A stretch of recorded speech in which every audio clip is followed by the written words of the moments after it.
નમસ્કાર મિત્રો, જય મા લક્ષ્મી, હર હર મહાદેવ. ધર્મગ્રંથોમાં પણ કહેવામાં આવ્યું છે કે સ્ત્રીનું સન્માન કરવું જોઈએ, તેની માન મર્યાદા જાળવવી જોઈએ.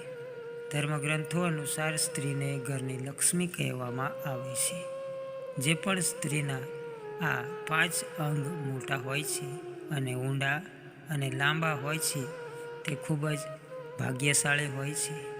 સ્ત્રીના આ 5 ભાગ્યશાળી અંગો વિશે આપણે આજે વિડીયોમાં જાણીશું. પણ ચેનલને સબસ્ક્રાઈબ કરી દો અને આ વિડીયોને લાઈક કરી દો. તમારા પવિત્ર હાથથી કોમેન્ટમાં જય મા લક્ષ્મી અવશ્ય લખી દો મિત્રો. જે લોકો સ્ત્રીનું અને તેની માન મર્યાદાનું સન્માન કરે છે તેના પર ભગવાનની કૃપા હંમેશા બની રહે છે. ગરુડ પુરાણમાં સ્ત્રીઓ બાબતે ઘણું જણાવવામાં આવ્યું છે. શાસ્ત્રોમાં જણાવવામાં આવ્યું છે કે જે સ્ત્રીના 5 અંગો મોટા છે તે સ્ત્રી ખૂબ જ ભાગ્યશાળી હોય છે અને તે સ્ત્રી જે પણ વ્યક્તિની સાથે રહે છે તેનું જીવન હંમેશા ખુશખુશાલ રહે છે. શાસ્ત્રોમાં વર્ણવ્યા અનુસાર સ્ત્રીના 5 મોટા અંગો. જે સ્ત્રીની નાભી વધારે ઊંડી હોય તે સ્ત્રી ખૂબ જ અમીર અને ભાગ્યશાળી હોય છે અને તેનું મગજ ખૂબ જ તેજ હોય છે.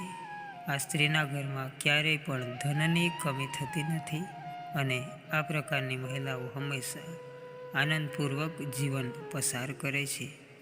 ગરુડ પુરાણ અનુસાર જે સ્ત્રીનું માથું મોટું હોય છે તે સ્ત્રીને ખૂબ જ નસીબદાર કહેવામાં આવે છે.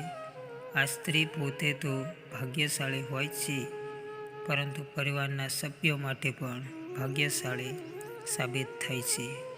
શાસ્ત્રોમાં એવું પણ કહેવાયું કે લાંબા પગવાળી સ્ત્રી પોતાના પરિવારને ખુશીઓથી ભરી દે છે અને આ સ્ત્રી પર માતા લક્ષ્મીની કૃપા હંમેશા રહે છે. તેથી તેમના ઘરમાં હંમેશા ધન સમૃદ્ધિની વૃદ્ધિ થાય છે.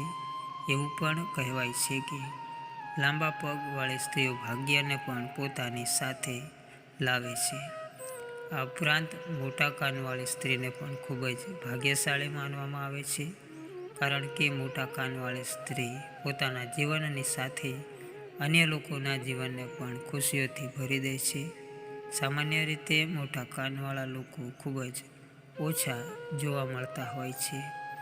લાંબી ગરદનવાળી સ્ત્રી પણ લોકોના જીવનને ખુશીઓથી ભરી દે છે. એવું પણ કહેવામાં આવે છે કે લાંબી ગરદનવાળી સ્ત્રીઓ ખૂબ જ ભાગ્યશાળી હોય છે અને તે લગ્ન કરીને જે ઘરમાં જાય છે તે ઘરમાં હંમેશા માતા લક્ષ્મી નિવાસ કરે છે અને તે ઘરનું વાતાવરણ હંમેશા ખુશીઓથી ભરેલું રહે છે. આવા એક અંગવાળી સ્ત્રીઓ જો તમારા ઘરમાં હશે તો માતા લક્ષ્મી કાયમ ઘરમાં બિરાજમાન રહેશે. ચેનલને સબસ્ક્રાઈબ કરી દો મિત્રો અને આ વિડીયોને લાઈક કરી દો. જય મા લક્ષ્મી. ધન્યવાદ.